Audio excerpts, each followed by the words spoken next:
But just for the record, let me make it extremely clear that I am extremely pro-Second Amendment. There's no question about it, and I would never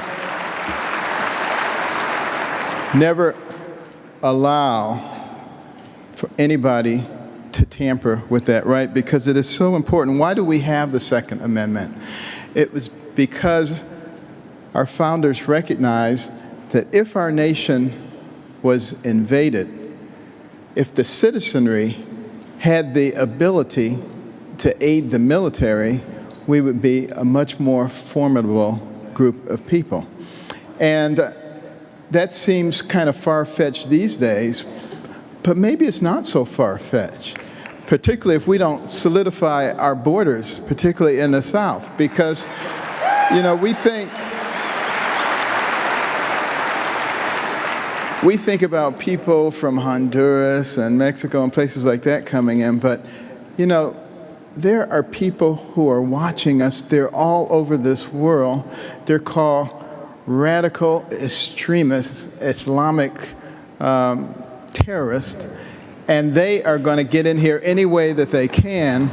And when they get here, we need to be able to fight them, particularly if we have an administration that won't fight them. We have to be able to fight them ourselves.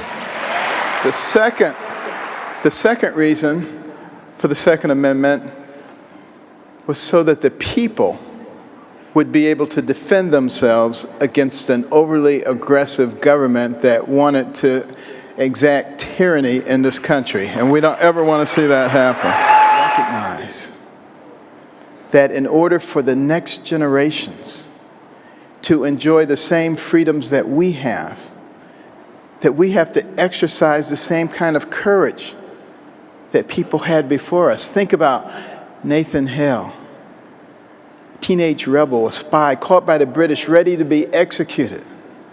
He said, "My only regret is that I have but one life to give for my country."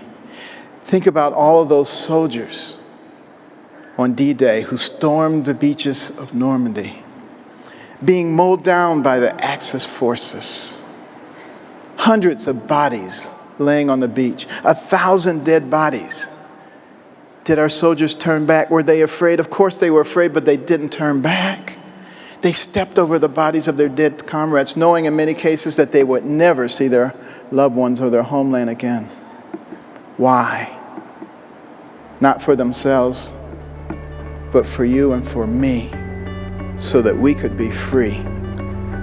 And now, the baton is in our hands, and we must make absolutely sure that we will never allow the right to keep and bear arms be removed from those who follow us in this nation. Thank you very much.